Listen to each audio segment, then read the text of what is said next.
Mamá, esto ya no es tuyo. Acostúmbrate. Me soltó mi hija mientras tiraba mis moldes de pan de 50 años a la basura. Soy Mireya, una panadera de 86 años en el barrio. Cree que solo sé amasar, pero tengo la receta de su ruina.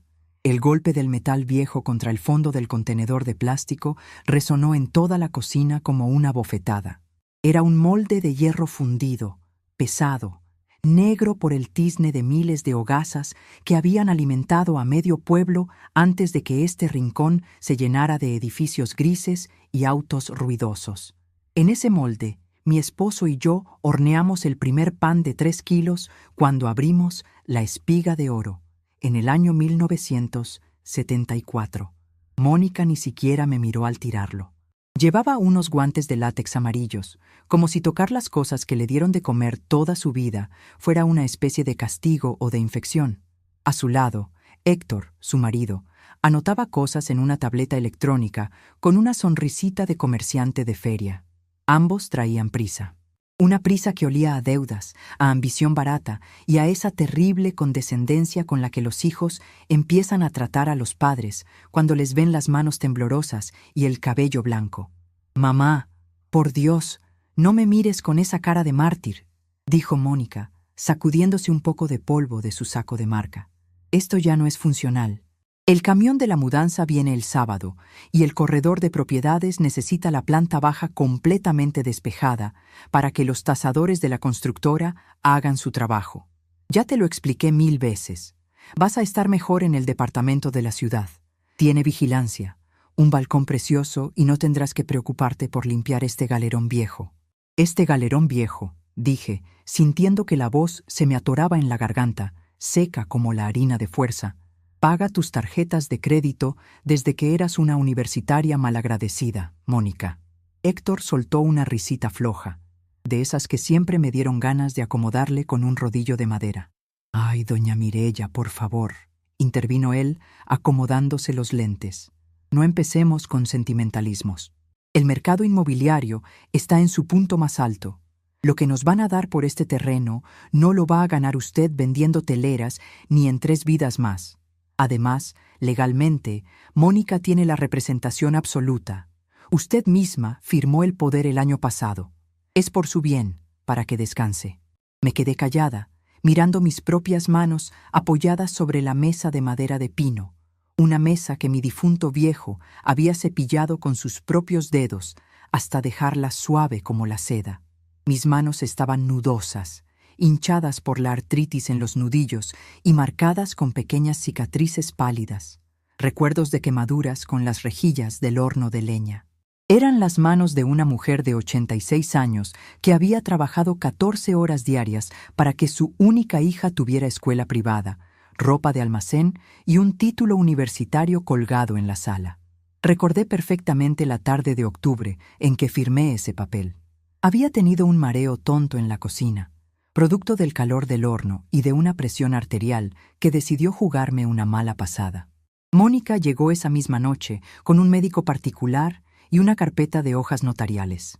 Me abrazó, lloró un poco, me dijo que se le partía el corazón verme tan cansada y que necesitaba que le firmara una autorización para administrar las cuentas de la panadería, pagar las contribuciones de la casa y evitarme las malditas filas del banco.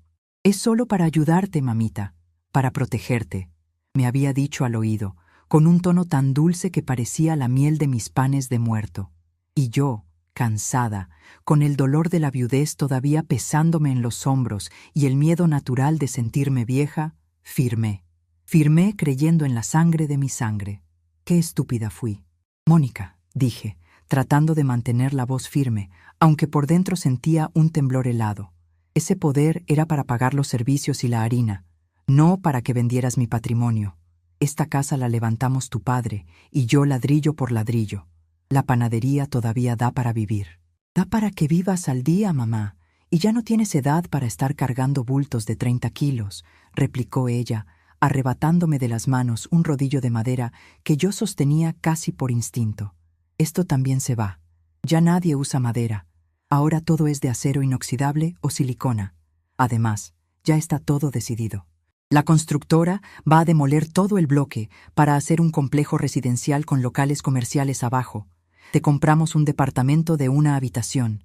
Es moderno, tiene calefacción central, no como esta casa fría que huele siempre a levadura rancia. Huele a trabajo, Mónica. Huele a lo que te dio de comer. Susurré, sintiendo una punzada caliente en medio del pecho. Bueno, como quieras. El sábado vienen por las cosas grandes. El horno se queda porque es imposible desempotrarlo sin tirar la pared. Pero los compradores dijeron que no les importa, la excavadora pasará por encima de todos modos, dijo mi hija, dándose la vuelta para seguir llenando cajas de cartón con mis cosas. Mis platos de cerámica de Puebla, mis tazas con el borde desportillado, las pequeñas figuras de barro que había coleccionado durante 40 años. Todo iba a parar a bolsas de consorcio o a cajas con la palabra basura, escrita con marcador negro. Héctor la siguió, silbando una melodía insoportable, mientras revisaba en su teléfono las fotos del maldito departamento al que querían arrumbarme. Un cajón de concreto de 40 metros cuadrados, donde las plantas se mueren por falta de sol y donde no se permite encender ni una hornilla que no sea eléctrica. Querían encerrarme para verme morir de pena moral, mientras ellos se repartían el dinero de la venta para pagar las deudas de los malos negocios de Héctor y los lujos que mi hija creía merecer por el simple hecho de existir. Me quedé sola en medio de la gran cocina de producción. El sol de la tarde entraba por el ventanal alto, iluminando las motas de harina que aún flotaban en el aire como polvo de estrellas. Miré a mi alrededor. Allí estaba el viejo horno de ladrillo refractario, mudo y frío por primera vez en décadas. Allí estaban las repisas donde los panes reposaban antes de salir calientes al mostrador. Todo lo que yo era, todo lo que quedaba de mi historia y de la memoria de mi esposo, estaba a punto de ser reducido a escombros por una máquina, porque mi hija había decidido que yo ya era un mueble viejo que estorbaba en sus planes de grandeza.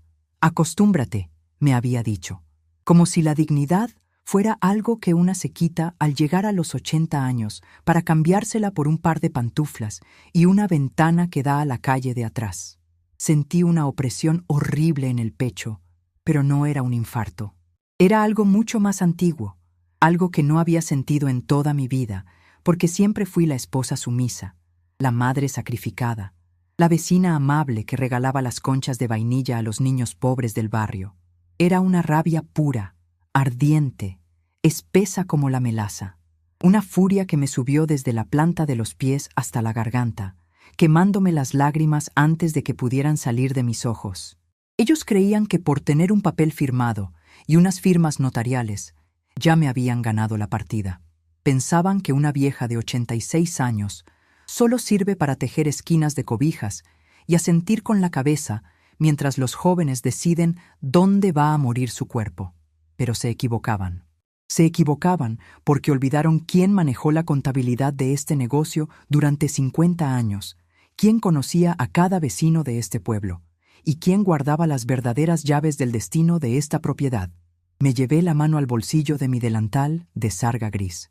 Mis dedos tropezaron con el tacto frío y pesado de mi llavero de latón, sujeto por un cordón de cuero gastado. En ese llavero no solo estaban las llaves de la puerta principal y del candado del portón de la harina. Había una llave pequeña, de cruz, oxidada por el tiempo, que Mónica nunca había visto y que ni siquiera sabía que existía. La llave de la caja de hierro empotrada detrás del viejo retablo de la Virgen de Guadalupe, en el sótano donde guardábamos la leña seca. Miré hacia el pasillo que daba a la sala de estar, donde mi hija y su marido discutían a gritos sobre si valía la pena vender mis armarios de roble o simplemente dejarlos para que la demoledora los hiciera astillas. Sus voces me parecieron distantes, ajenas, como el zumbido de unas moscas molestas sobre la fruta madura. Apreté la llave contra la palma de mi mano hasta que el metal me dolió en la carne. El dolor me devolvió la claridad. No iba a llorar. No iba a suplicarles y definitivamente no iba a permitir que esa noche fuera el inicio de mi destierro. 50 años de trabajo no se borran con una firma tramposa, y mucho menos cuando la que tiene la masa entre las manos todavía sabe cómo encender el horno. Con paso lento pero firme, sin hacer ruido, me dirigí hacia la puerta del sótano, dispuesta a desenterrar los secretos que mi hija Mónica había preferido ignorar por creer que su madre ya no era más que una sombra del pasado. El chirrido de la puerta de madera que daba al sótano siempre había tenido un tono lastimero, como el quejido de un perro viejo que se echa junto al fuego. Mónica y Héctor estaban tan ocupados discutiendo en la sala sobre el precio de mis vitrinas de roble que ni siquiera escucharon el golpe seco del pasador de hierro al abrirse. Para ellos, yo ya era invisible, una presencia borrosa que arrastraba los pies por la casa, alguien a quien ya no era necesario vigilar, porque daban por hecho que mi voluntad estaba tan quebrada como mis rodillas. Bajé los escalones de piedra uno a uno, apoyando todo mi peso en el pasamanos de madera áspera que mi esposo, Esteban, había instalado cuando a mí se me empezó a notar el embarazo de Mónica. En ese entonces, este sótano era nuestro cofre del tesoro. Aquí guardábamos los costales de harina de trigo seleccionada, las barricas de manteca, la levadura fresca que traían en bloques envueltos en sacos húmedos y la leña de encino que le daba a nuestro pan ese olor ahumado que hacía salivar a la gente desde la esquina. Ahora, el sótano olía a olvido, a polvo acumulado y a esa humedad fría que se mete en los huesos y ya no se quita con nada. Al llegar abajo, el dolor de la artritis en mi cadera derecha me dio un latigazo que me obligó a doblarme un poco. Me apoyé contra la pared de piedra caliche, respirando despacio, tragándome el quejido. No podía darme el lujo de flaquear. La rabia, esa fuerza caliente y espesa que creía extinguida en mi cuerpo de 86 años, estaba funcionando como un combustible milagroso. Me enderecé, me sacudí el delantal gris y caminé hacia el rincón más oscuro, donde la luz mortecina de la única bombilla que colgaba del techo apenas lograba rasgar las tinieblas. Allí, empotrado en el muro de carga, estaba el viejo retablo de la Virgen de Guadalupe. Era una pieza de madera maciza, con la imagen pintada al óleo por un artesano de la sierra que Esteban y yo habíamos ayudado cuando se quedó sin casa por una inundación. La Virgen tenía el rostro oscurecido por el humo de las velas que le encendí durante 50 años para pedirle que el pan no se arrebatara en el horno y que mi hija creciera sana. ¡Qué ironía de la vida! Le pedí tanto por la salud de esa niña que terminé criando a mi propia verdugo. Con un esfuerzo que me hizo crujir las vértebras, empujé el retablo hacia la izquierda. La madera rechinó contra la piedra, soltando un hilo de polvo gris. Detrás de la imagen se revelaba un nicho estrecho, tapado por un ladrillo suelto que Esteban había tallado con precisión de cirujano para que encajara a la perfección en la pared. Saqué el ladrillo con cuidado de que no se me resbalara de las manos nudosas. Mis dedos buscaron el tacto frío y metálico de la pequeña caja de hierro fundido que descansaba en el fondo del hueco. Era una caja de caudales de las antiguas, pesada como un remordimiento, pintada de un verde oliva que ya se estaba descascarando. Metí la llave de cruz en la cerradura. El metal protestó, duro por los años de desuso, pero cedió con un chasquido rotundo que resonó en el sótano como una campana de bronce. Al levantar la pesada tapa, un aroma a papel viejo y a hojas de alcanfor me golpeó la cara. Allí estaba mi verdadero arsenal. Héctor y Mónica creían que la vejez es una enfermedad que atrofia el cerebro antes de marchitar el cuerpo.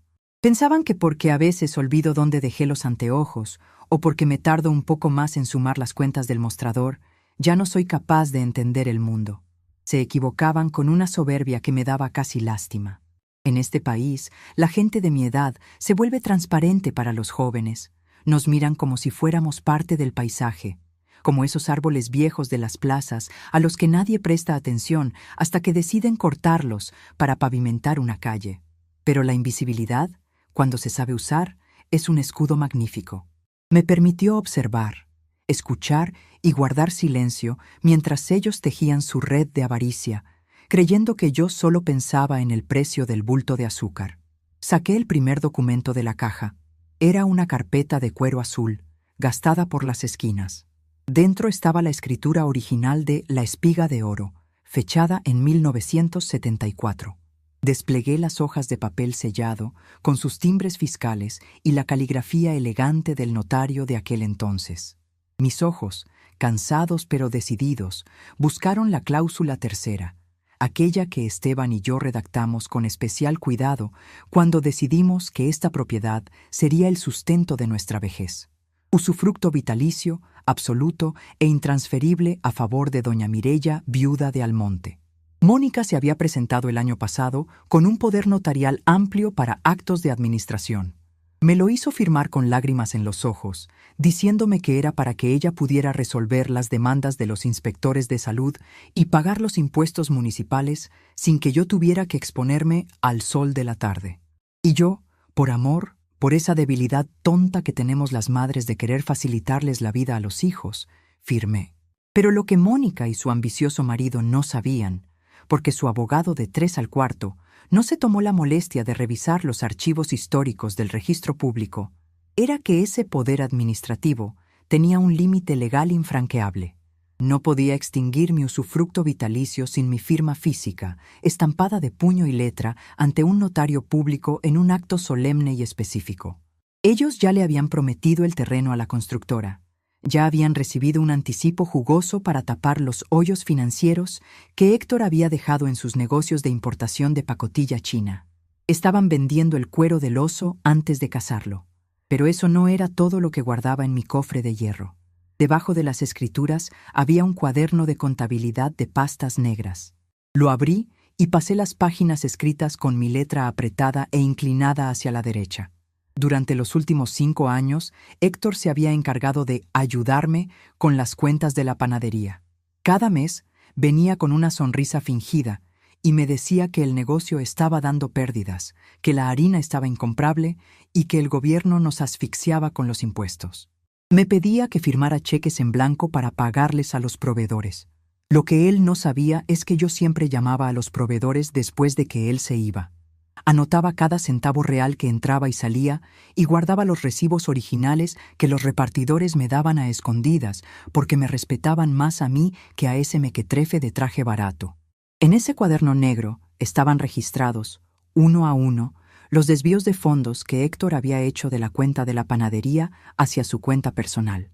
Más de $35,000 que debían haberse usado para el mantenimiento de los hornos y el pago de las prestaciones de los trabajadores, y que terminaron financiando el auto deportivo de Héctor y los viajes de fin de semana de mi hija a las playas de lujo. Cada desvío estaba respaldado por una copia del cheque firmado por él y los estados de cuenta bancarios que yo misma iba a recoger a la sucursal del centro de la ciudad, caminando despacio, mientras ellos creían que yo estaba tomando la siesta. Y finalmente, en el fondo de la caja, encontré el documento que sellaría su destino. Un pergamino amarillento con el sello oficial del Instituto Nacional de Antropología e Historia y de la Secretaría de Desarrollo Urbano, fechado en 1998. En ese año, el municipio había intentado expropiar parte de las fachadas de esta calle para ampliar la avenida principal y dar paso a los nuevos autobuses urbanos.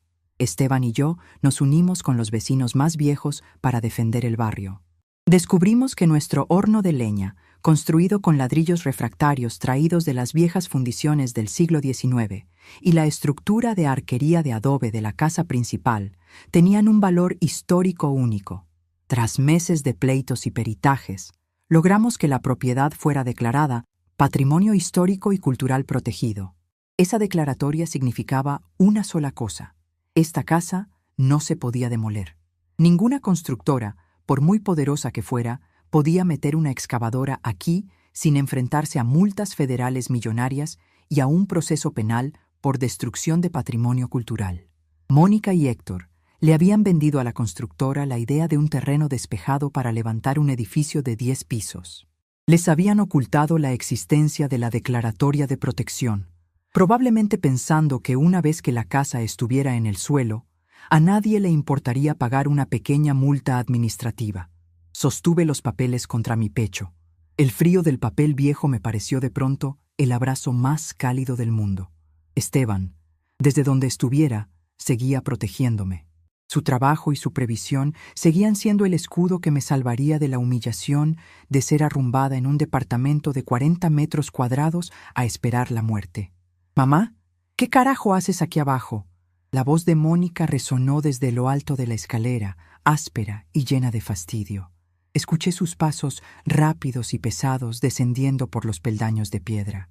Con una rapidez que ni yo misma sabía que poseía, guardé el cuaderno negro y los documentos federales dentro de mi delantal de sarga gris, que tenía un bolsillo delantero enorme, diseñado originalmente para cargar los rodillos de metal y las libretas de pedidos. Dejé la carpeta azul de las escrituras dentro de la caja de hierro y cerré la tapa de golpe. Pero no alcancé a meter la llave en mi bolsillo antes de que la silueta de mi hija recortara la luz de la bombilla. Mónica se detuvo a mitad del sótano. Llevaba el ceño fruncido y los brazos cruzados sobre el pecho. Al ver el retablo de la Virgen movido y la caja de hierro abierta sobre la mesa de madera, sus ojos se abrieron con una mezcla de sorpresa y sospecha. «¿Qué es esto?», preguntó, acercándose a grandes zancadas. Su tono ya no era el de la hija preocupada, era el de la capataz que descubre que una de sus piezas no está funcionando como debería. «Te hemos estado buscando arriba. Héctor tiene que ir a firmar unos papeles con el corredor y tú estás aquí abajo, husmeando entre la basura vieja. ¿Qué tienes ahí?». Intentó arrebatarme la caja de caudales, pero yo, con una firmeza que la sorprendió, puse mi mano huesuda sobre la tapa de hierro. «No es basura vieja, Mónica», dije, mirándola fijamente a los ojos. Por primera vez en muchos años no agaché la cabeza ni le hablé con ese tono de disculpa que los viejos adoptamos para no ser una molestia. «Es la historia de esta casa. Es lo que tu padre y yo construimos mientras tú te dedicabas a gastar lo que no tenías». Mónica soltó una carcajada seca, despectiva, que me dolió en el alma, pero que solo sirvió para endurecer mi determinación. «Ay, mamá, de veras que ya estás desvariando», dijo, estirando la mano para tomar la carpeta azul que sobresalía de la caja. «¿La historia? La historia ya pasó. El presente es que esta panadería es una ruina que solo da deudas y dolores de cabeza. Nos urge vender esto antes de que los bancos nos quiten todo por los pagarés que Héctor firmó para salvar su distribuidora. Tienes que entender que esto ya no es tuyo. Tu firma en el poder nos da el derecho de decidir por ti. Así que deja de complicar las cosas». Abrió la carpeta azul y leyó por encima las primeras líneas de la escritura. Una sonrisa de triunfo pintó sus labios pintados de un rojo chillón. «¿Ves? Aquí dice claramente que la propiedad está a tu nombre. Y como yo tengo tu poder para representarte en todos tus bienes, puedo firmar la venta este mismo viernes». La constructora ya transfirió el primer pago para los gastos notariales. Así que, por favor, sube, tómate tu pastilla para la presión y déjanos trabajar. El sábado vendrán los camiones a llevarse todo este cascajo. Héctor apareció en la entrada del sótano, mirando su reloj de pulsera con impaciencia. «Mónica, se nos hace tarde», dijo él, ignorándome por completo como si yo fuera una columna de soporte del sótano. «El licenciado nos espera en la notaría número 12 para revisar el borrador del contrato de compraventa. Dile a tu mamá que suba ya. Este sótano huele a humedad y me va a arruinar el traje». Mónica cerró la carpeta azul y se la guardó bajo el brazo con un gesto de posesión que me dio náuseas. «Ya voy, Héctor», respondió ella, dándose la vuelta para salir. «Llévate a mi mamá para arriba. Y tú, mamá, haz el favor de no volver a bajar aquí. Te puedes caer y no tenemos tiempo de andar lidiando con fracturas de cadera en este momento». La vi subir las escaleras, arrogante, segura de que tenía el mundo en sus manos y a su vieja madre en un puño. Héctor la siguió, no sin antes lanzarme una mirada de desprecio, esa misma mirada con la que se mira a un perro callejero que estorba en la acera. Me quedé sola en la penumbra del sótano, con las manos metidas en los bolsillos de mi delantal, apretando el cuaderno negro y los documentos federales de protección contra mi vientre. Sentí el latido de mi corazón, fuerte y rítmico, no como el de una anciana cansada de vivir, sino como el de una guerrera que acaba de descubrir que su espada todavía tiene filo. Ellos creían que el viernes sería el día de su gran triunfo. Pensaban que irían a la notaría número 12 a firmar el despojo de mi vida y a repartirse los frutos de 50 años de mi sudor. Creían que yo me quedaría en la cocina, llorando en silencio mientras las máquinas destruían el horno donde se horneó su propia infancia. Pero no sabían que el viernes, en esa misma notaría, se iban a encontrar con una sorpresa que les iba a costar muy cara. Saqué el cuaderno negro del bolsillo del delantal y lo miré con una sonrisa fría que no me conocía a mí misma. La masa ya estaba lista. Había fermentado lo suficiente durante todos estos años de silencio y humillación.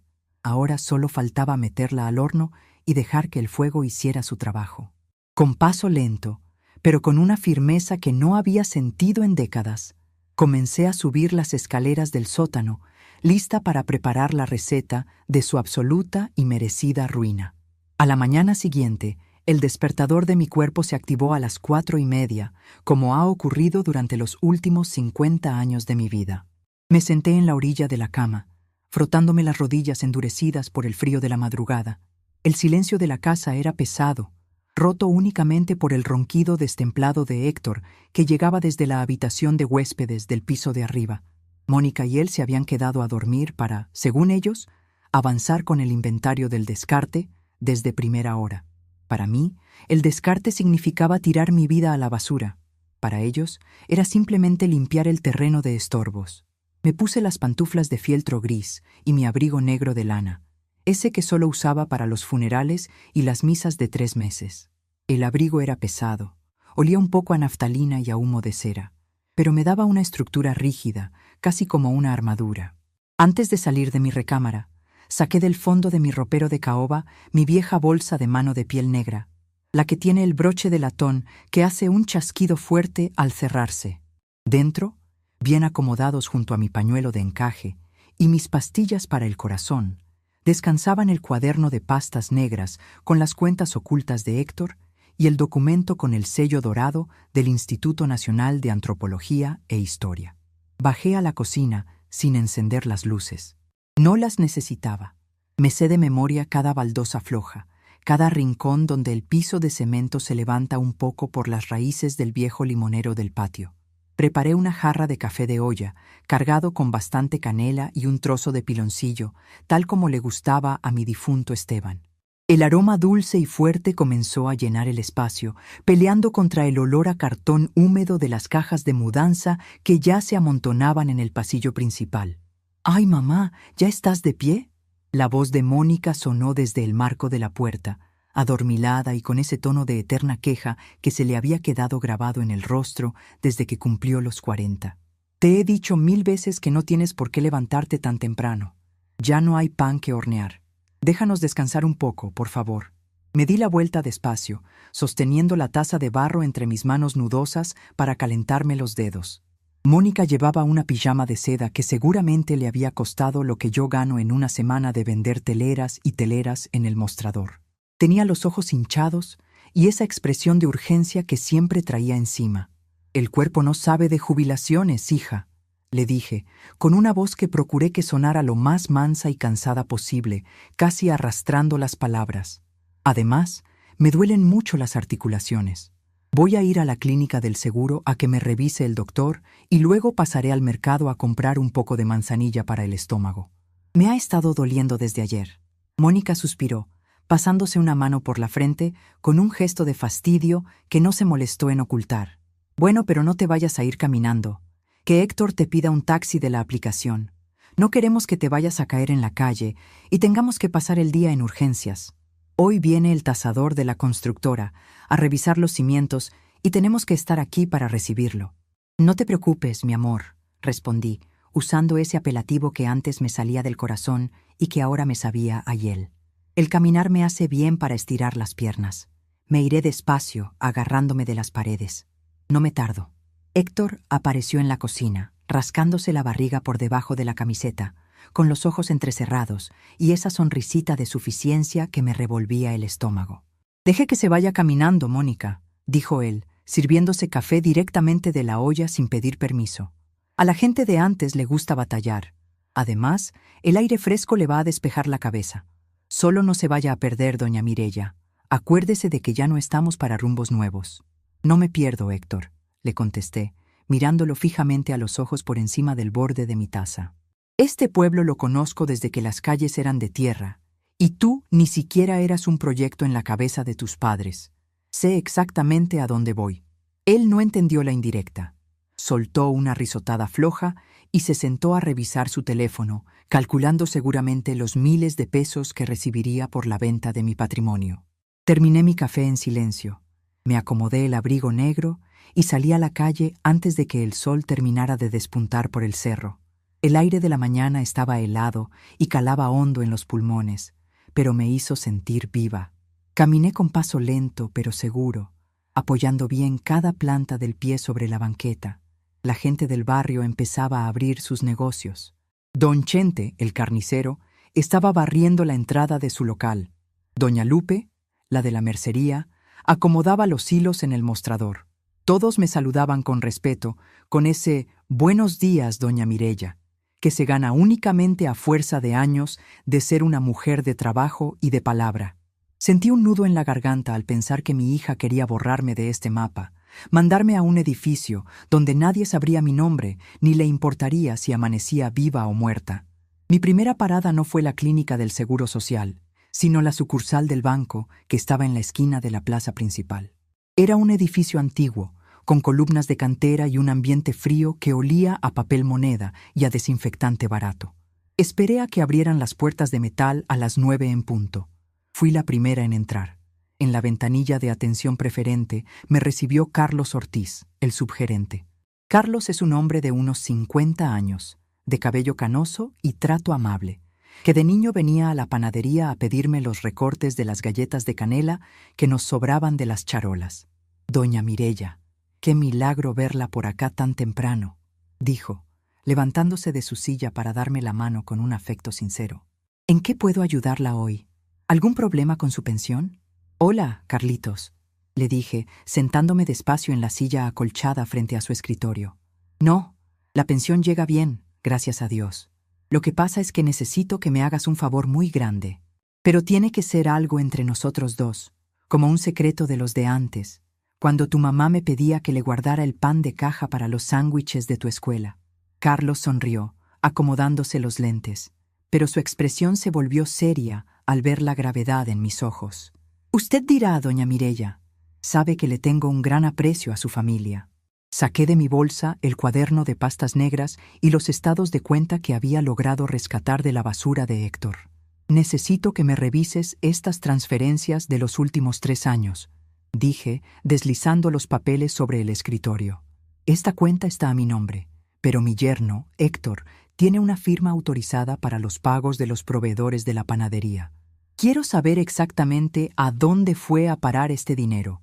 Él me dijo que la harina había subido el triple y que por eso la cuenta siempre estaba en números rojos, pero yo tengo mis dudas». Carlos tomó los documentos y comenzó a teclear rápidamente en su computadora. El sonido de las teclas era el único ruido en esa oficina pequeña. Vi cómo su rostro iba cambiando de color, pasando de la amabilidad a una mueca de sorpresa y luego a una de franca indignación. «Doña Mireya, esto es muy delicado», susurró, bajando la voz y acercándose más a mí. «Aquí hay más de 30 transferencias directas a una cuenta comercial a nombre de Distribuidora del Centro C.A., que es la empresa de su yerno, y no son pagos de harina. Los conceptos dicen servicios de consultoría y asesorías logísticas. Cantidades muy grandes, de $2,000, $3,000 cada una. Prácticamente vació la cuenta de ahorro que usted y don Esteban tuvieron durante años para las emergencias». «¿Y eso es legal, Carlitos?», pregunté, sintiendo cómo la rabia me daba un nuevo impulso en el pecho. «Él tenía el poder administrativo que usted le firmó, sí, pero esto califica como un abuso de confianza flagrante y desvío de fondos patrimoniales si se demuestra que no hubo tales servicios. Si usted no firmó facturas de recibido por esas asesorías, esto es un robo, doña Mireya. Y lo peor es que la cuenta de la panadería está a punto de ser embargada por un crédito puente que Héctor solicitó a nombre de la empresa de usted, usando ese mismo poder. Un crédito de $50,000 que él nunca pagó. Me quedé helada por un segundo. $50,000. El infeliz de mi yerno había empeñado mi panadería, el trabajo de toda mi vida, para salvar sus propios negocios fraudulentos. Y mi hija Mónica lo sabía y lo solapaba porque prefería ver a su madre en la calle antes de aceptar que se había casado con un delincuente de cuello sucio. Necesito copias certificadas de todos esos movimientos, Carlos, le dije, manteniendo la voz firme sin que me temblara una sola pestaña. Y también una constancia oficial del banco donde conste que yo soy la única titular de la cuenta de cheques y que revoco de inmediato cualquier poder de firma o autorización a nombre de Héctor Ruiz. Por supuesto, doña Mireya. Se las tengo listas en 10 minutos, respondió Carlos, con una determinación que le agradecí con el alma. Qué bueno que vino a tiempo. Si ese crédito entra en mora el próximo mes, el banco habría iniciado el proceso de embargo sobre la propiedad de la panadería. Mientras Carlos imprimía y sellaba los documentos, yo me quedé mirando la plaza del pueblo a través del gran ventanal del banco. Los árboles de jacaranda empezaban a soltar sus flores moradas sobre el pavimento. Recordé a Esteban, con su delantal blanco, cargando los bultos de harina con esa fuerza que parecía que nunca se le iba a terminar. Él siempre me decía, «Mirellita, el pan se hace con paciencia, pero la masa se defiende con fuego». Y tenía razón. Iba a defender mi masa con todo el fuego que me quedaba en las venas. Con el fajo de documentos certificados y guardados en un sobre amarillo dentro de mi bolsa, me dirigí a mi segunda parada, el despacho del licenciado Aguirre, ubicado en un segundo piso frente a la parroquia de San Miguel. El licenciado Aguirre era el hijo de don Fernando, el notario que nos había ayudado a redactar las escrituras originales en el año 1974. Era un hombre joven, de unos 40 años, pero con la mirada seria y el respeto por las leyes que le había heredado su padre. Subí las escaleras de madera de su oficina con una agilidad que sorprendió a su secretaria. El dolor de mi cadera parecía haber desaparecido por completo, sustituido por esa adrenalina fría de quien sabe que va a dar un golpe definitivo. «Doña Mireya, qué gusto tenerla por aquí», dijo el licenciado Aguirre, saliendo a recibirme a la sala de espera. «Pase, por favor. Mi papá siempre me habla de usted y de los panes de muerto que le mandaba cada noviembre». Nos sentamos en su oficina, que olía a libros viejos y a cera de madera.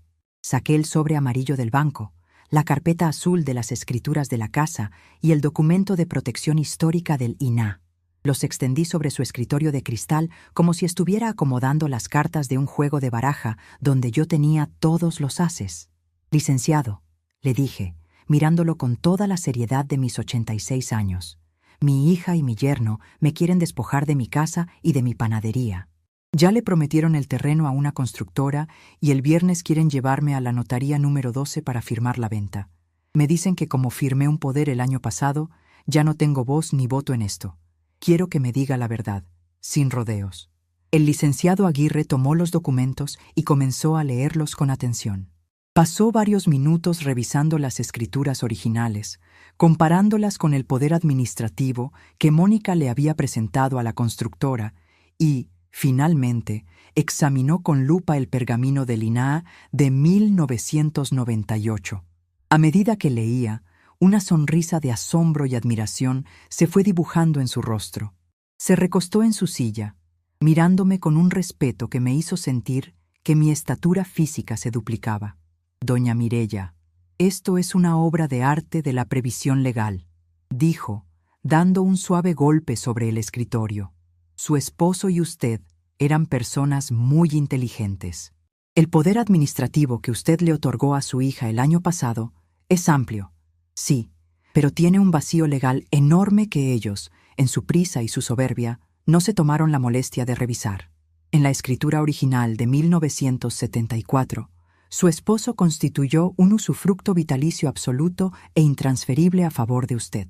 Ese usufructo es un derecho real que está por encima de cualquier poder administrativo de representación. Para que ese usufructo se extinga y la constructora pueda tomar posesión física del terreno, se necesita que usted firme una renuncia expresa ante notario público, en un acto solemne y específico para ese fin. El poder de Mónica no sirve para renunciar al usufructo. Ella puede vender la propiedad nuda, es decir, el papel, pero el comprador no puede tocar un solo ladrillo ni obligarla a salir de ahí mientras usted esté viva. O sea que no me pueden sacar, susurré, sintiendo un alivio inmenso que me refrescó el alma. «No la pueden sacar ni con la fuerza pública, doña Mireya», afirmó el licenciado.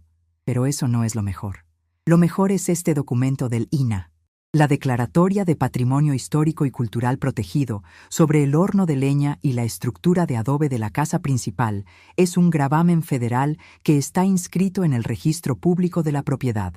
Eso significa que esa propiedad no se puede demoler bajo ninguna circunstancia. Si la constructora mete una sola máquina aquí, el ayuntamiento y el gobierno federal les clausuran la obra de inmediato. Les imponen una multa que supera el valor de todo el proyecto y los socios de la constructora podrían ir a la cárcel. ¿La constructora sabe de esta declaratoria? No, respondí con una sonrisa que me devolvió la juventud. Mónica y Héctor les ocultaron el documento. Pensaban que yo no me acordaba de él, o que como ya soy vieja, me daría miedo hablar. Querían que la excavadora pasara por encima de todo el sábado antes de que el municipio se diera cuenta. El licenciado Aguirre soltó una carcajada limpia, llena de satisfacción. Esto es un fraude monumental por parte de su yerno y de su hija hacia la constructora. Les vendieron un terreno prometiendo que estaba libre de gravámenes y listo para demoler, cuando en realidad es un monumento histórico protegido y con una usufructuaria vitalicia que no se piensa mover de ahí. Si la constructora se entera de esto, no solo van a cancelar el contrato de inmediato, sino que van a demandar a Héctor y a Mónica por daños y perjuicios y fraude procesal. El anticipo que ya les dieron se lo van a tener que regresar con intereses, o terminarán en prisión. Me quedé pensando por un momento. El plan estaba claro en mi cabeza. Podía detener la venta en este mismo instante con una llamada de mi abogado, pero eso sería demasiado fácil. No quería que Mónica y Héctor salieran de esta con una simple disculpa o buscando otra forma de burlarme. Quería que sintieran el verdadero peso de su traición. Quería que vieran que la vieja a la que llamaban mártir y mueble viejo tenía el poder absoluto sobre sus destinos. Licenciado Aguirre, le dije, apoyando mis manos sobre su escritorio, no vamos a detener la cita del viernes en la notaría número 12. Vamos a dejar que vayan. Quiero que ellos crean que han ganado hasta el último segundo, pero usted me va a acompañar a esa cita. Y vamos a redactar una serie de notificaciones oficiales que les entregaremos en el momento exacto en que firmen. Será un honor, doña Mireya, respondió el abogado con los ojos brillándole de entusiasmo. Vamos a preparar todo para que el viernes sea un día que su yerno y su hija no olviden el resto de sus vidas. Salí del despacho del licenciado Aguirre, sintiendo que el aire de la calle era más limpio, más ligero. Caminé de regreso a la casa, pasando antes por el mercado para comprar la bolsa de manzanilla que le había prometido a Mónica. Tenía que mantener las apariencias. Tenía que seguir siendo la viejita dócil y cansada que ellos creían controlar. Al llegar a la panadería, encontré a Héctor en el patio, hablando por teléfono con una voz alterada que intentaba mantener baja. Tenía la frente empapada de sudor y caminaba de un lado a otro entre los sacos vacíos de harina. «Te digo que el viernes queda todo resuelto, licenciado», decía con tono de desesperación.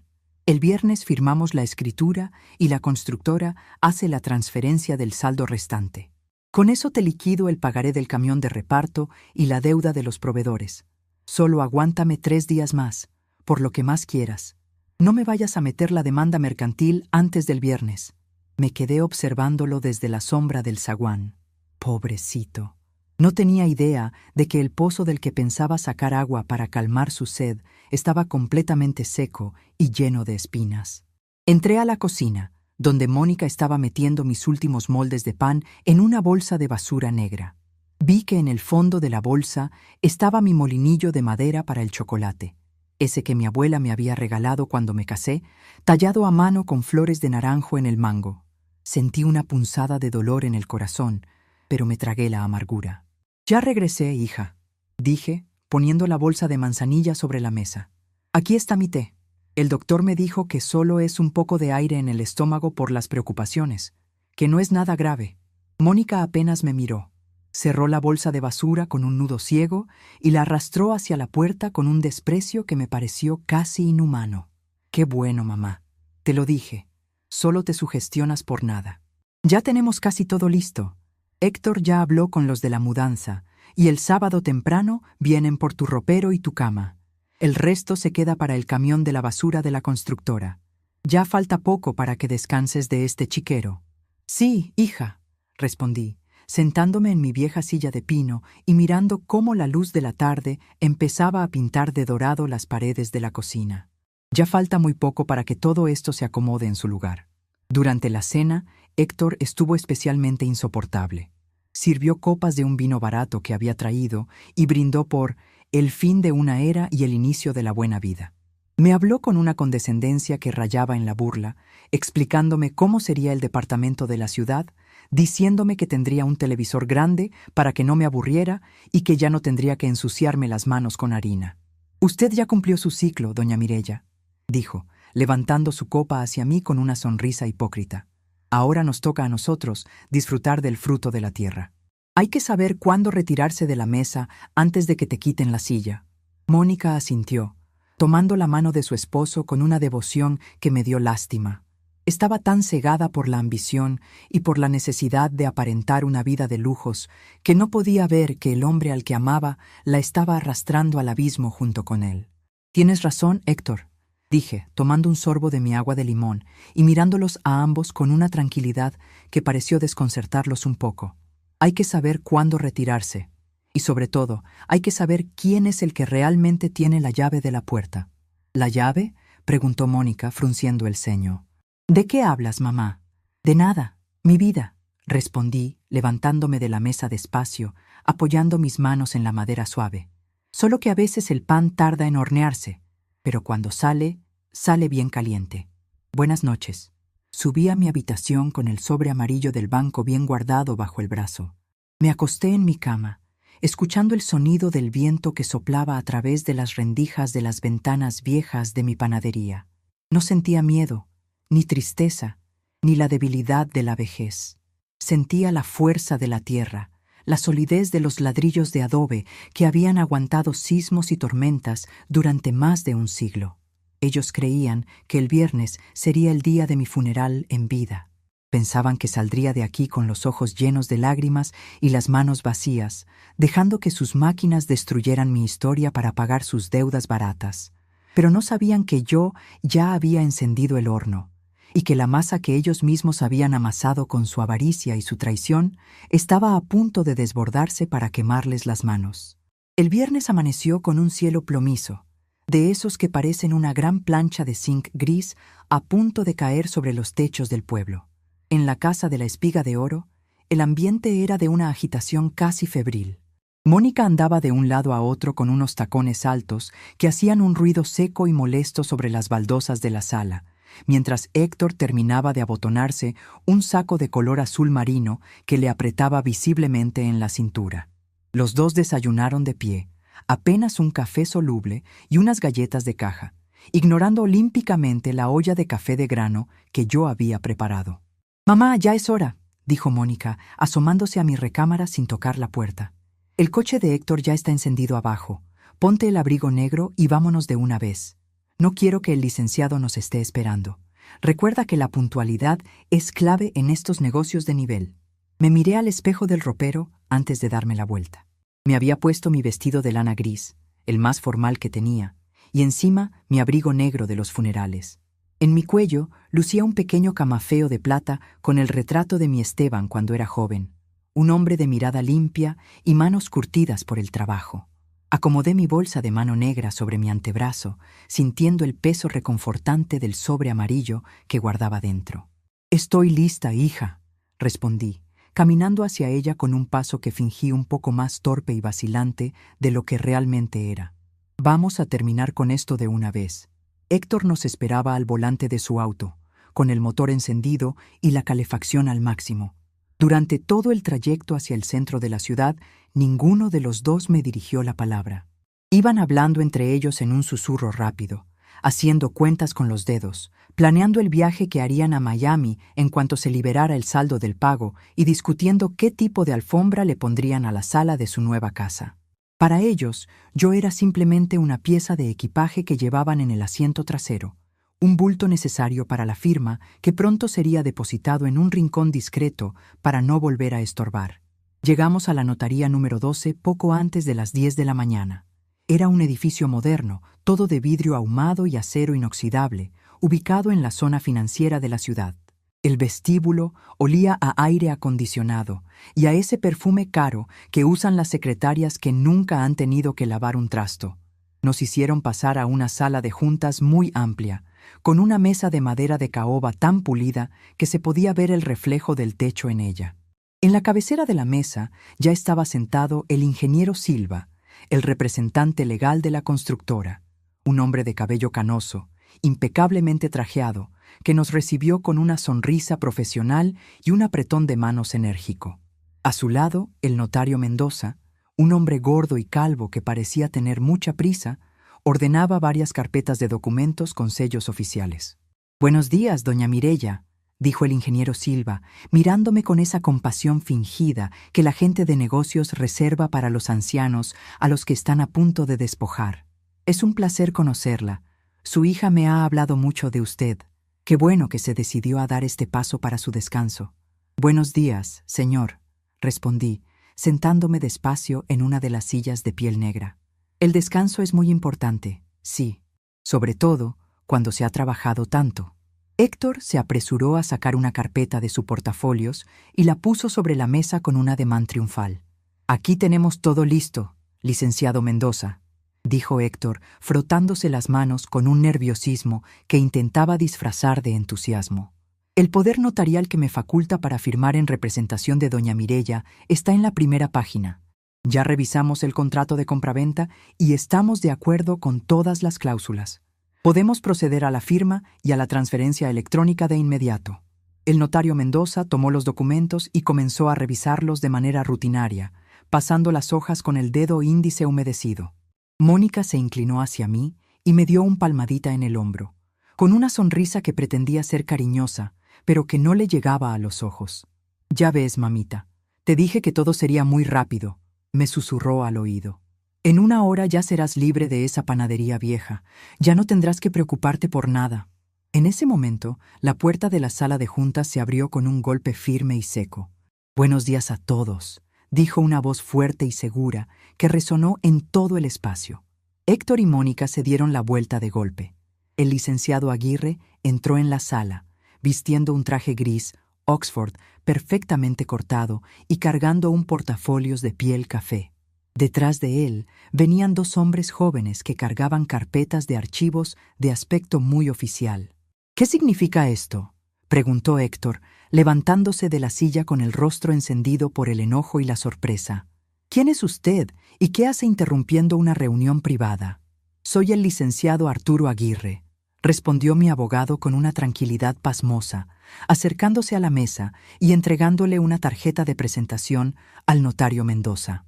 «Y vengo en representación legal y exclusiva de doña Mireya Viuda de Almonte, propietaria absoluta del inmueble ubicado en la calle de Galeana, número 42, conocido comercialmente como La Espiga de Oro». Mónica soltó una risa nerviosa, mirando a su esposo y luego a mí con una mezcla de desconcierto y coraje. «Mamá, ¿qué es esta payasada?», me reclamó levantando la voz. «¿De dónde sacaste a este hombre? Nosotros ya tenemos todo resuelto. No necesitas ningún abogado. Héctor y yo nos estamos encargando de todo con el poder que nos firmaste». «Ese poder, señora Mónica», intervino el licenciado Aguirre, sentándose a mi lado con una parsimonia que me llenó de orgullo, «ha quedado revocado de manera total, absoluta e irrevocable desde el día de ayer a las 3 de la tarde, mediante acta notarial debidamente registrada ante la Dirección General de Notarías de este Estado. Aquí tiene la copia certificada del instrumento de revocación, señor notario». Aguirre deslizó un documento con sellos oficiales sobre la mesa de caoba. El notario Mendoza lo tomó de inmediato, ajustándose los lentes con una expresión de súbito interés. El rostro de Héctor pasó del rojo encendido a un tono amarillento, como el de la masa de pan rancia que se queda al fondo de la artesa. «¡Eso no es posible!», gritó Héctor, dando un golpe sobre la mesa. «Doña Mireya no puede revocar nada sin nuestro consentimiento. Ella no está en pleno uso de sus facultades, tiene lagunas mentales, está vieja y enferma. Nosotros tenemos la tutela de hecho sobre sus bienes». «Esa revocación no tiene validez legal». «Le sugiero que cuide sus palabras y baje el tono, señor Ruiz», dijo el licenciado Aguirre, con una voz helada que hizo que el ingeniero Silva, el representante de la constructora, se enderezara en su silla y frunciera el ceño. Mi clienta goza de perfecta salud mental, certificada por el director del Hospital Civil en un examen clínico realizado el día de ayer por la mañana. Pero ese es el menor de sus problemas hoy. Mónica miró a su esposo, asustada por primera vez en toda la mañana. Las manos le temblaban tanto que tuvo que soltar la pluma de marca que traía lista para firmar. ¿De qué problemas habla?, preguntó Mónica con la voz quebrada. Mamá, por favor, dile a este hombre que se vaya. No nos hagas esto. Estamos tratando de ayudarte, de salvar a la familia. ¿Salvar a la familia, Mónica? Hablé por primera vez, mirándola directamente a los ojos, con una firmeza que la hizo encogerse en su silla. O salvar los lujos de tu marido y pagar los hoyos de sus malos negocios con mi trabajo de 50 años. La sala se quedó en un silencio tan absoluto que se podía escuchar el zumbido del aire acondicionado. El ingeniero Silva miró al notario Mendoza y luego a mí, dándose cuenta de que el negocio fácil que le habían prometido se estaba convirtiendo en un campo de minas. A ver, licenciado Aguirre, dijo el ingeniero Silva, con un tono de voz que ya no tenía nada de compasivo y mucho de preocupación. Mi empresa ya entregó un anticipo de $60,000 al señor Héctor Ruiz para los gastos de preparación del terreno y el desalojo de la propiedad. Tenemos un contrato preparatorio firmado. Nos aseguraron que la propiedad estaba libre de todo gravamen y lista para la demolición este sábado. El licenciado Aguirre sonrió con una frialdad que me pareció hermosa. Saqué de mi bolsa de mano el sobre amarillo y se lo entregué. Me temo, ingeniero Silva, que el señor Ruiz y la señora Mónica incurrieron en una falsedad de declaraciones monumental y en un fraude procesal grave al celebrar ese precontrato con ustedes, dijo Aguirre, sacando los documentos del sobre amarillo. En primer lugar, la propiedad en cuestión cuenta con un usufructo vitalicio constituido a favor de doña Mireya desde el año 1974. Ese derecho es absoluto e intransferible. Mi representada no tiene la menor intención de renunciar a su derecho de vivir y trabajar en esa casa hasta el último día de su vida natural. Por lo tanto, aunque ustedes compraran la nuda propiedad, no podrían tocar un solo ladrillo de la estructura ni obligarla a salir de ahí. El ingeniero Silva se volvió hacia Héctor con una mirada que parecía un cuchillo de carnicero. ¿Qué significa esto, Ruiz?, rugió el ingeniero. Usted me juró que su suegra estaba de acuerdo y que se mudaría este fin de semana a un departamento de su propiedad. Es mentira, ella estaba de acuerdo, tartamudeó Héctor, con gotas de sudor frío corriéndole por las patillas.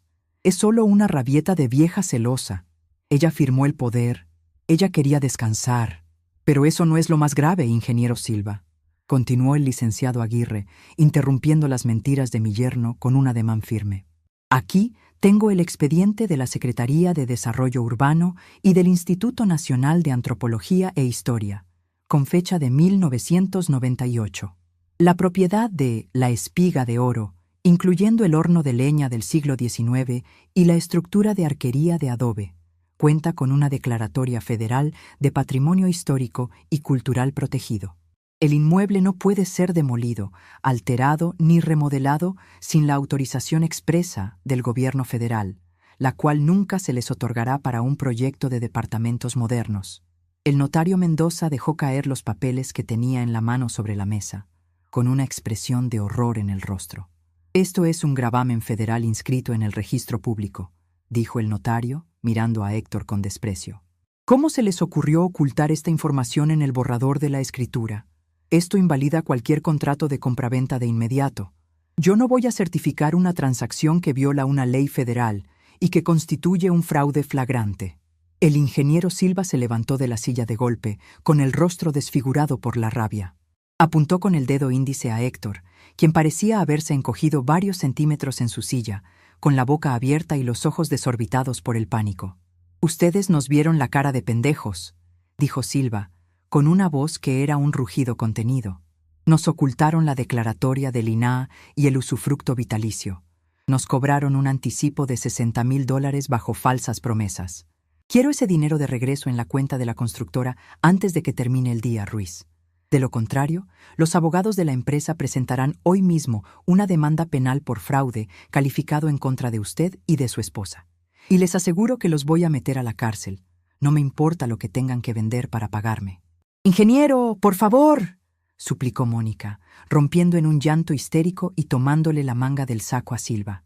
No sabíamos nada de esa declaratoria, se lo juro. Mi mamá nunca nos dijo nada. Es una trampa de ella para perjudicarnos. Héctor, di algo por Dios. Héctor no podía hablar. Tenía la mirada fija en el vacío, dándose cuenta de que el castillo de naipes que había construido sobre las espaldas de su suegra se había derrumbado por completo. Las deudas con sus proveedores, el pagaré del camión, el crédito puente que había pedido a nombre de la panadería, todo se le venía encima como una avalancha de lodo y piedras.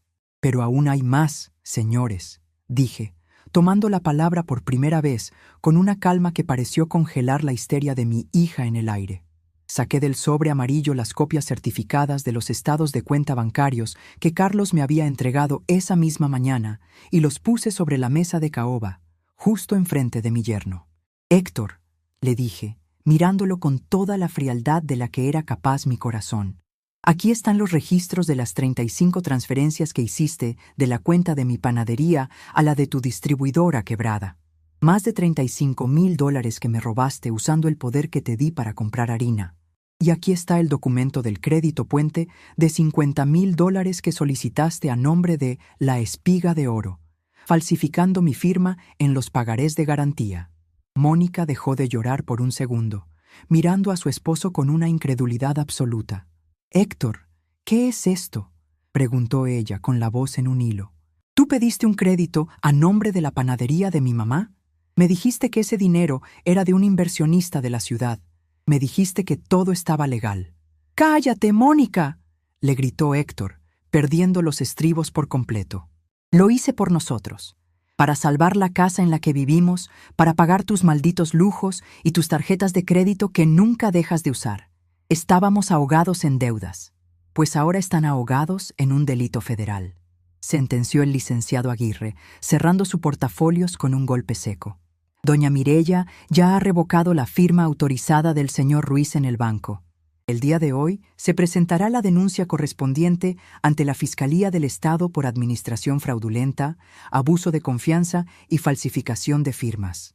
A menos», Aguirre hizo una pausa dramática, dejando que el peso de la amenaza cayera sobre los hombros de los dos estafadores. Héctor levantó la cabeza lentamente, con los ojos inyectados en sangre y las manos temblorosas. «¿A menos qué?», preguntó con un hilo de voz que apenas se escuchaba. Me incliné un poco hacia adelante, apoyando mis codos en la mesa de caoba y entrelazando mis dedos nudosas. Por primera vez en muchos años, sentí que la estatura de mi hija y de mi yerno se reducía a nada frente a mí. Ya no era la viejita dócil que preparaba las conchas de vainilla. Era la dueña legítima de su destino. «A menos que firmes este documento que mi abogado ha preparado, Héctor», dije, señalando un papel que Aguirre puso sobre la mesa. «En este documento reconoces la deuda de $35,000 que tienes conmigo y te comprometes a ceder la propiedad de tu auto deportivo y la mitad de las acciones de tu distribuidora como garantía de pago del crédito puente que solicitaste a mi nombre. Además, firmarás un acuerdo de restricción donde te comprometes a no volver a pararte por mi panadería, ni por mi casa, ni a molestarme a mí o a mis trabajadores por el resto de tus días». Héctor miró el papel como si fuera su propia sentencia de muerte. «Y para ti, Mónica», continué, mirando a mi hija con una tristeza profunda, pero sin una gota de debilidad, «a partir de hoy estás desprovista de cualquier derecho de herencia sobre La Espiga de Oro o sobre mis cuentas personales. He modificado mi testamento esta misma mañana. Todo mi patrimonio será donado a la fundación de la parroquia del barrio para que sigan enseñando el oficio de panadería a los jóvenes sin hogar. Si quieres seguir viviendo con este hombre y compartiendo su destino, es tu decisión. Pero de mí no vas a volver a recibir un solo centavo de pan». «Mamá, no puedes hacerme esto», gritó Mónica, cayendo de rodillas junto a mi silla y tratando de tomar mis manos. «Soy tu única hija, la sangre de tu sangre. ¿Cómo me vas a dejar en la calle por un trozo de panadería vieja? Tú me amas, mamá». La miré con el corazón apretado por el dolor que solo una madre puede sentir al ver la ruina moral de su propio fruto. Pero recordé el golpe de mis moldes de hierro fundido contra el fondo del contenedor de basura. Recordé la risa burlona de Héctor en mi cocina y recordé la palabra acostúmbrate, resonando en mis oídos como una cadena de esclava. Retiré mis manos de su alcance con suavidad pero con una firmeza absoluta. Te amé lo suficiente como para darte una carrera, una casa y una vida digna, Mónica. Le respondí con la voz firme, limpia de lágrimas. Pero no te voy a permitir que me uses de alfombra para que tu marido camine sobre mí. El pan se hace con harina, agua y fuego. Y el fuego que ustedes encendieron con su avaricia es el mismo que hoy los está consumiendo. El ingeniero Silva se acercó a Héctor y le puso una mano pesada sobre el hombro. «Firma ese documento de la señora, Ruiz», dijo Silva, con un tono amenazante que no dejaba lugar a dudas. «Y después nos vamos a mi oficina a ver cómo me vas a devolver mis $60,000 de anticipo si no quieres que pase la noche en el reclusorio preventivo. Tienes 5 minutos para decidir». Héctor miró a su esposa, quien seguía llorando en el suelo con el rostro cubierto por las manos, y luego me miró a mí. En sus ojos ya no había rastro de la sonrisita del comerciante de feria ni de la altanería con la que me hablaba en la cocina. Solo había el miedo desnudo de un cobarde que ha sido acorralado por una fuerza que nunca supo respetar. Tomó la pluma con dedos temblorosos y con un trazo rápido y desprolijo estampó su firma en el documento de mi abogado. El licenciado Aguirre tomó el papel de inmediato, revisando la firma y pasándoselo al notario Mendoza para que lo certificara en el acto. Después, Aguirre me miró con una sonrisa cálida y me ofreció su brazo para ayudarme a levantarme de la silla. «Hemos terminado aquí, doña Mireya», dijo el abogado. «Su casa y su panadería están seguras. Nadie puede tocar un solo ladrillo de su vida». Me levanté despacio, acomodándome el abrigo negro de lana sobre los hombros. No miré a Héctor, quien permanecía sentado con la cabeza entre las manos, ni a Mónica, que seguía sollozando en el piso como una niña malcriada que acaba de descubrir que el mundo no le pertenece por decreto. Caminé hacia la salida de la sala de juntas con la cabeza en alto, sintiendo el crujido de mis huesos como una música de victoria. Al salir al vestíbulo del edificio, la luz del día parecía haber cambiado. El cielo plomizo seguía ahí, pero a través de los cristales ahumados se podía ver el movimiento de la gente en las calles, el ir y venir de un mundo que no se detenía por las miserias humanas. «¿A dónde la llevo ahora, doña Mireya?», me preguntó el licenciado Aguirre mientras bajábamos en el ascensor. «A la panadería, Carlitos», respondí, usando el diminutivo cariñoso con el que me refería a su padre. «Tengo que limpiar la cocina y acomodar mis moldes de hierro en su lugar. Mañana es sábado, y la gente del barrio va a estar esperando su pan caliente desde muy temprano». El taxi me dejó justo en la entrada de la Espiga de Oro, cuando el reloj de la torre de la parroquia daba las 12:30 del día. Me bajé despacio, pagándole al chofer con unas monedas que traía sueltas en el bolsillo del abrigo. Al pararme frente al gran portón de madera, miré hacia arriba. El letrero pintado a mano, donde el nombre de la panadería ya había perdido un poco de brillo por el sol de tantos veranos, me pareció más hermoso que nunca. El aire de la calle seguía oliendo a hollín y a escape de los camiones, pero debajo de todo eso, yo podía sentir el aroma secreto de mi propia tierra, ese llamado invisible de la levadura que se niega a morir. Empujé la puerta pequeña del zaguán. Al entrar, el silencio de la casa me recibió como un perro fiel que ha estado esperando bajo la lluvia. El pasillo estaba lleno de esas malditas cajas de cartón que mi hija había llenado con tanta prisa, como si quisiera borrar mi paso por el mundo en un par de patadas. Caminé directo a la cocina, sin quitarme el abrigo negro ni colgar la bolsa de mano. Lo primero que hice fue ir al contenedor de basura que Mónica había arrastrado cerca de la puerta trasera. Me asomé. Allí, en el fondo, brillando con una dignidad oscura y pesada, estaban mis viejos moldes de hierro fundido. Esos moldes que habían visto nacer miles de hogazas y que mi hija consideraba chatarra inservible. Me agaché con cuidado, sintiendo el crujido seco en mis rodillas de 86 años, un dolor que ahora me parecía un recordatorio de que estaba viva y de pie. Los tomé uno a uno, sintiendo el peso frío del metal contra mi piel. No estaban rotos. El hierro fundido no se rompe con la soberbia de los hijos. Los llevé al fregadero de piedra. Abrí la llave del agua caliente y dejé que el chorro corriera sobre el tizne acumulado. Con un estropajo de fibra y un buen puñado de sal gruesa, comencé a tallar la superficie.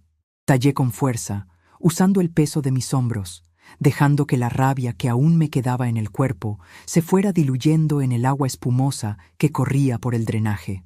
Con cada pasada del estropajo, el hierro volvía a mostrar su verdadero color, ese negro brillante y limpio que solo se consigue tras años de buen uso. Esos moldes eran míos. Nadie me los iba a quitar, y mucho menos para meterlos a un camión de basura. Cuando terminé de lavarlos, los sequé con un paño de cocina limpio y los acomodé en la mesa de madera de pino, la mesa que mi Esteban había cepillado con tanto amor. Verlos ahí, alineados y listos para el trabajo, me devolvió la paz que me habían robado en la notaría. «Bueno, Mireya», me dije a mí misma, respirando el aire frío de la cocina. «Ya estuvo bueno de pleitos. Ahora viene el verdadero trabajo». Me quité el abrigo de los funerales y lo colgué detrás de la puerta. Me puse mi delantal de sarga gris, ese que tiene las bolsas grandes al frente, y me amarré el cabello blanco con un pañuelo de algodón. Tenía que limpiar el desastre que Mónica y Héctor habían dejado en su intento de desmantelar mi vida. Fuera cajas de cartón, fuera bolsas de basura con mis platos de Puebla, fuera toda esa energía de deudas y mentiras que habían traído a mi casa. Pasé el resto de la tarde acomodando mis cosas en las vitrinas de roble. Cada plato que ponía en su lugar, cada taza con el borde desportillado que regresaba a su repisa, era como recuperar un trozo de mi propia memoria.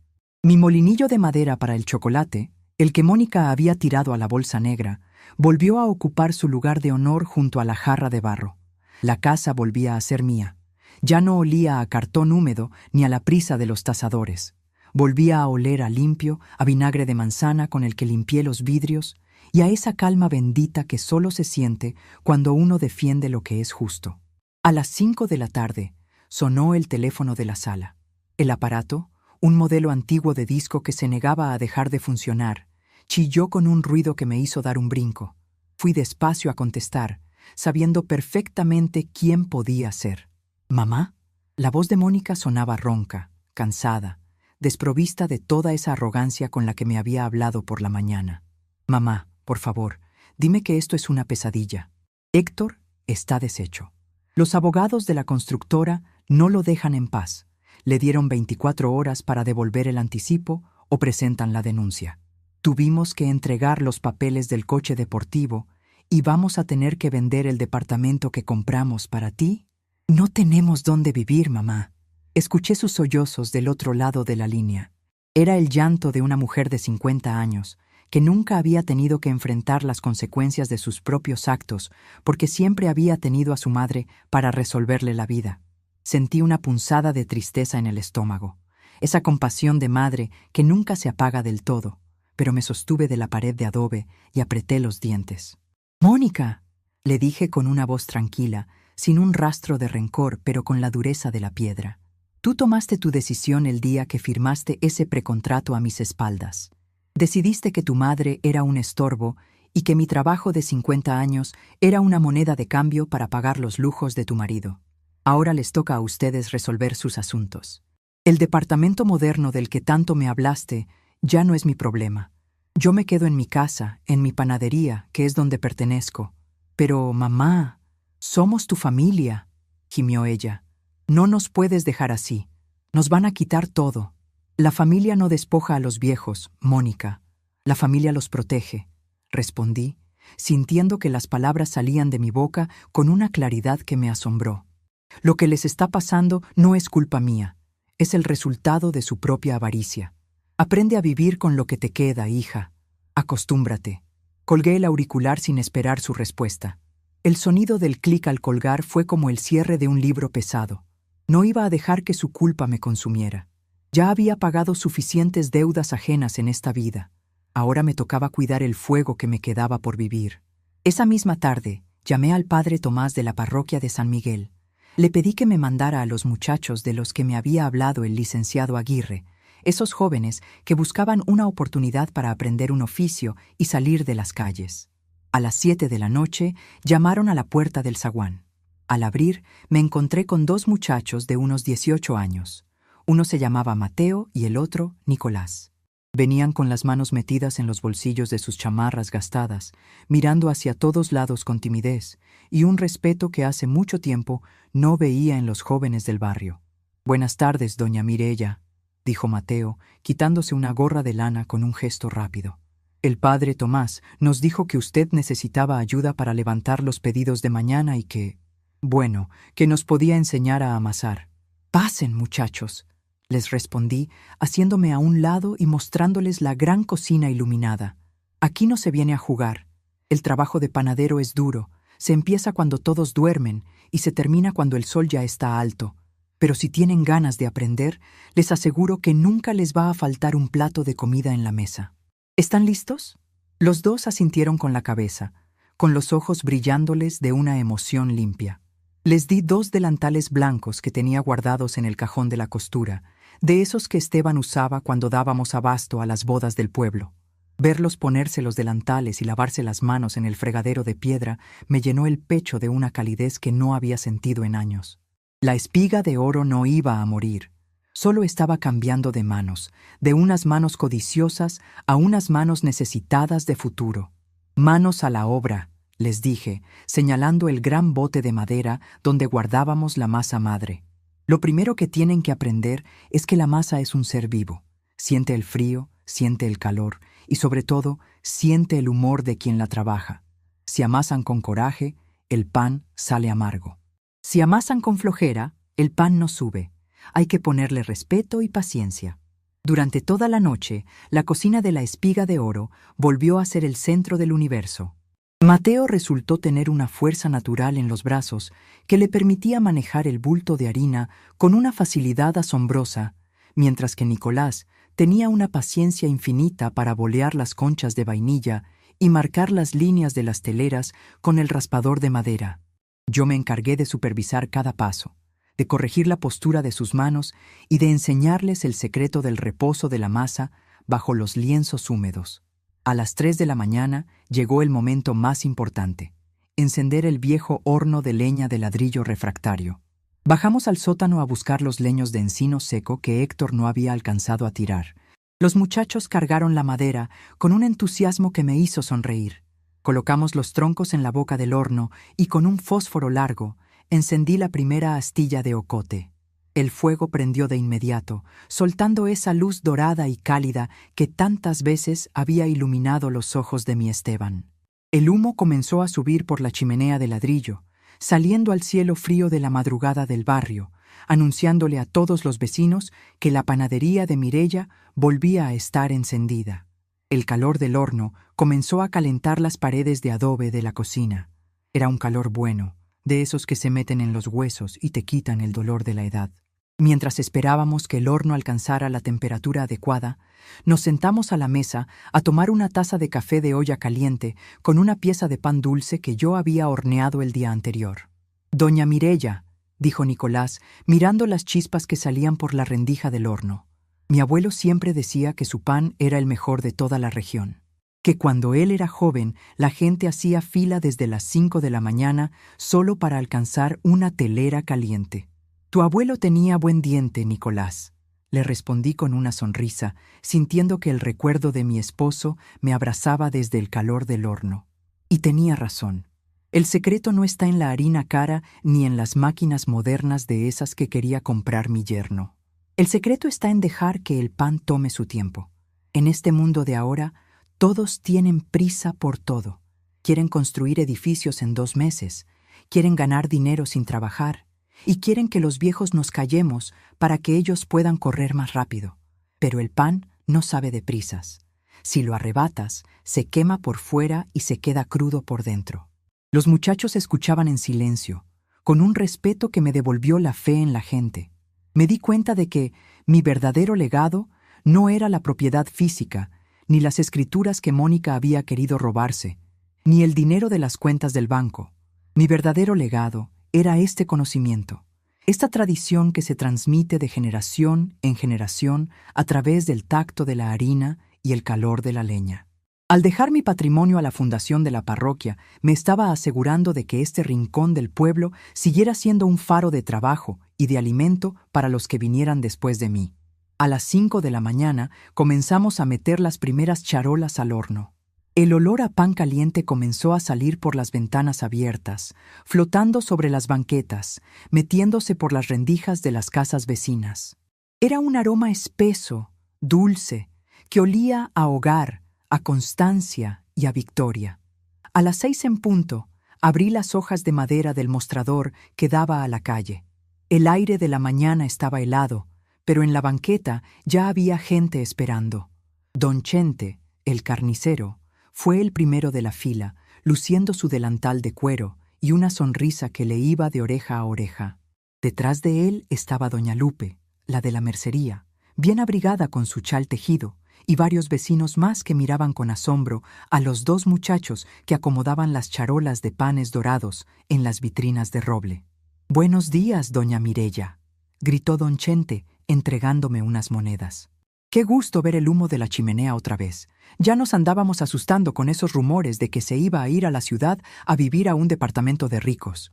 «Buenos días, Chente», le respondí, entregándole una bolsa de papel llena de teleras calientes que crujían al menor contacto. Los rumores son como la levadura de mala calidad. Suben rápido pero se caen con el primer viento. Yo de aquí no me muevo. Aquí nací, aquí trabajé con mi Esteban, y aquí voy a seguir horneando hasta que Dios decida otra cosa. Doña Lupe se acercó al mostrador, mirándome con complicidad por encima de sus anteojos. «Nos dio un susto tremendo ver a su hija llenando cajas el otro día, Mirella», me susurró. «Pensamos que la habían convencido de vender».